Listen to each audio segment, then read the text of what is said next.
नमस्कार चलतु आज बनैबा आरिसा पिठा आमती तो आम ओडिया घर ट्रेडिशनल रेसिपी होची आरिसा पिठा समस्ते प्राय घरे घरे बनाउथिबे ए पिठाटी को किंतु आज ना आमे ए जो पिठाटा को टिके अलगा उपाय बनैबा नडिया आरिसा पिठा तैयारी करबा आउ प्रथम धरे ना आपनकर पिठाटा पूरा परफेक्ट बनिबो बहुत सहज रे बनि जिवो आ एठी आवाज रो आपण माने जानि परथिबे ना एटा ना ऊपर पूरा क्रिस्पी रहबो भितर सॉफ्ट रहबो खाइबा पई बहुत टेस्ट लागे आगु को रज आसूची तो रजरे ना आपन को बने कि आगुआ रखी भी पारिबे आपण ये भिडियोटी को पूरा शेष पर्यंत देखंतु भिडियोटी जदि टिके भी हेल्पफुल लागिबो भलो लागिबो ताले भिडियोटी को गोटे लाइक कर देबे चैनल नुआ थिले सब्सक्राइब कर देबे और फेसबुक पेज रे जदि देखुथिबे ताले ताको फॉलो कर देबे। तो एठी ना मु टोटल 3 कप चावल नैची अरुआ चावल तो ताकू एमती ओजन देखले 600 ग्राम हबो आ याकू ना एबे भलो से पानी रे 3 रु 4 थर धोई दबा जोथरे सब तार जहा भी गंधिया थिबो सेटा बाहरी जिवो।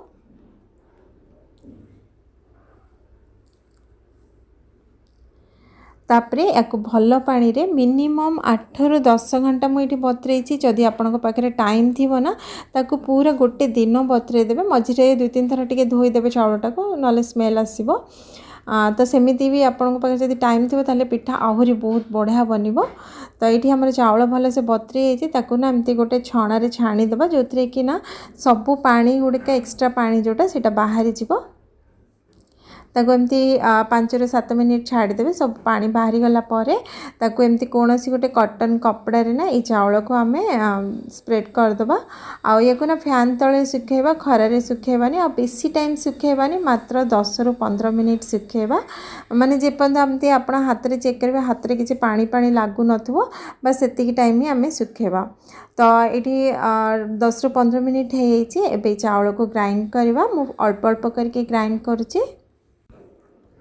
ये पिठा बनवाई ना चावल चूनाटा आमको पूरा फाइन दरकार तो से मुझे गोटे चला नहीं से चलारे छाणी दबा ये चावल चूनाटा को जो थे तार जो एक्स्ट्रा खदड़ाटा से बाहरी जा आम जो बाकी जो चावल को ग्राइंड करवा ना से मिसेक आउ थे ग्राइंड करदबा।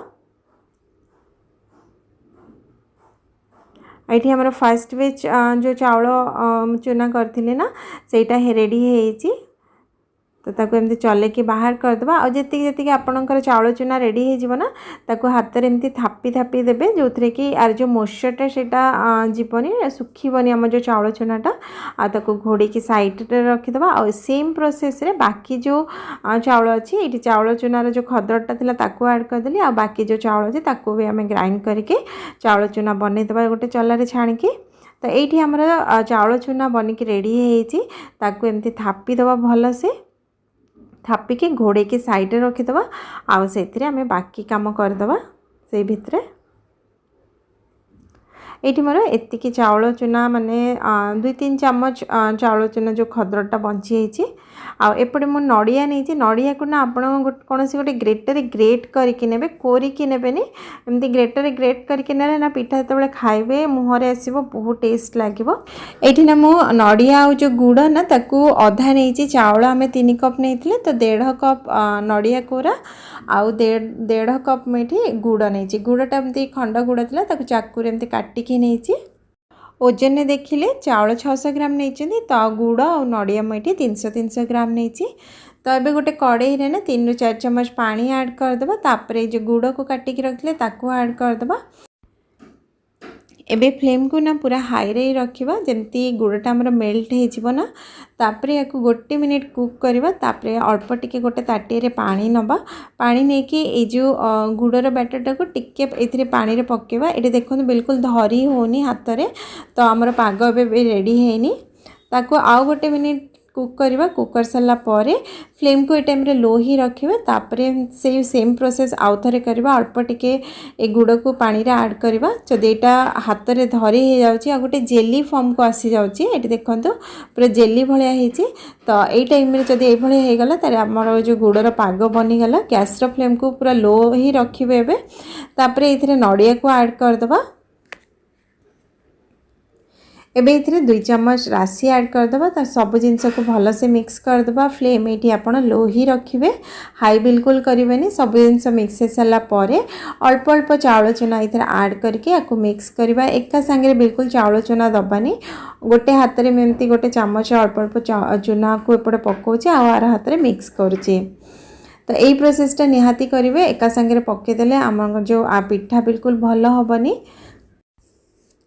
ये देखते एमती अल्प अल्प कर पकई सारापर आमर जो चाउल जो आणटा ना पूरा डो फॉर्म को आसी सारा। तो ये आप जो प्रोसेसटा देखिए ना आउ ए चाउल चूना आम पकेबानी, यहाँ गोटे डो फॉर्म को आसी जाइए।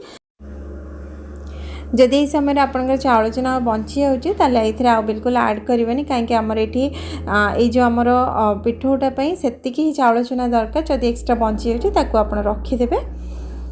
तो ये पूरा डो फॉर्म को आस सारा। गैस फ्लेम को ये पूरा बंद करदबा। एबे इथिरे 2 बड़ा चम्मच घी ऐड कर देके या भल से मिक्स करदबा।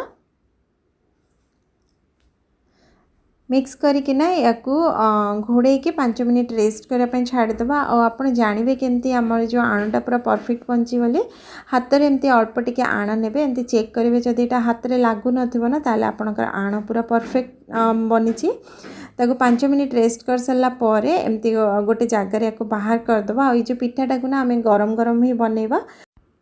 घी हाथ कि तेल हाथ होगी जी बड़ साइज आप पिठा बनवा को चाहते ना से आण नहीं फर्स्ट हाथ में गोल करदे। तापर एमती प्रेस करके पिठा गुड़ी को तैयारी करदबा। एका संगे बहुत पिठा बनवानी, अल्प अल्प एपटे बनाऊा सेपटे आम छाणी चलता। एका संगे पूरा आप पिठा तैयारी करके छाणीबे पिठा बिल्कुल भल हेनी। तो ये मुझे टोटाल 5टा पिठा बनई देछि। ये देखो एभली भाव में। तो या आम छाणा। तो फर्स्ट मुझे गोटे पिठा छाणिकी देखा तापर आम बाकी सब पिठा एका संगे छाणा। तो ये गोटे पिठा तेल पूरा हल्का गरम थी, बेसी तेल गरम नथिबा छाणीबेनी नले ऊपर पूरा कलर चेंज हो भीतर कंचा रहिबो। तो हल्का गरम थी तेल रे याको आम पकईकी छाणा। ये देखिए जिते धीरे धीरे यार जो कलरटा चेंज होगा को लगे आउ तेल रे टिके भासिया को लगे ना जानवे कि आप पिठा रेडी हो गला। तो ये मुझे गोटे पिठा बनईकी छाणिकी देखीदेली। ये भाव में बाकी सब पिठा को बनइबा। तो ये मुझे एका संगे 4टा कड़ईर जी बड़ आपंकर कड़ई थी से हिसाब से आप पिठा को ऐड करेंगे। आ नॉर्मल जो आरिसा पिठार प्रोसेसटा टिके अलग, ये जो नड़िया आरिसा पिठार प्रोसेस टिके अलग। तो ये मुझे जो भाव में आज ये पिठाटा को बनइली जदि आप सेम प्रोसेस रे पिठा को बनइबे ना आपणकर पिठा पूरा परफेक्ट बनिबो। आज जो नड़िया आरिसा पिठाटा आपण मानकु केमती लागिला थरे निश्चय बनातु। आपणकर पिठा केमिति बनिला आपनको केमती लागिला निश्चय जणइबे। ये पिठाटा ना ऊपर क्रिस्पी आ भीतर पूरा सॉफ्ट रहिबो। आगु को रज आसुची, रजरे आगु आप निश्चय बनातु।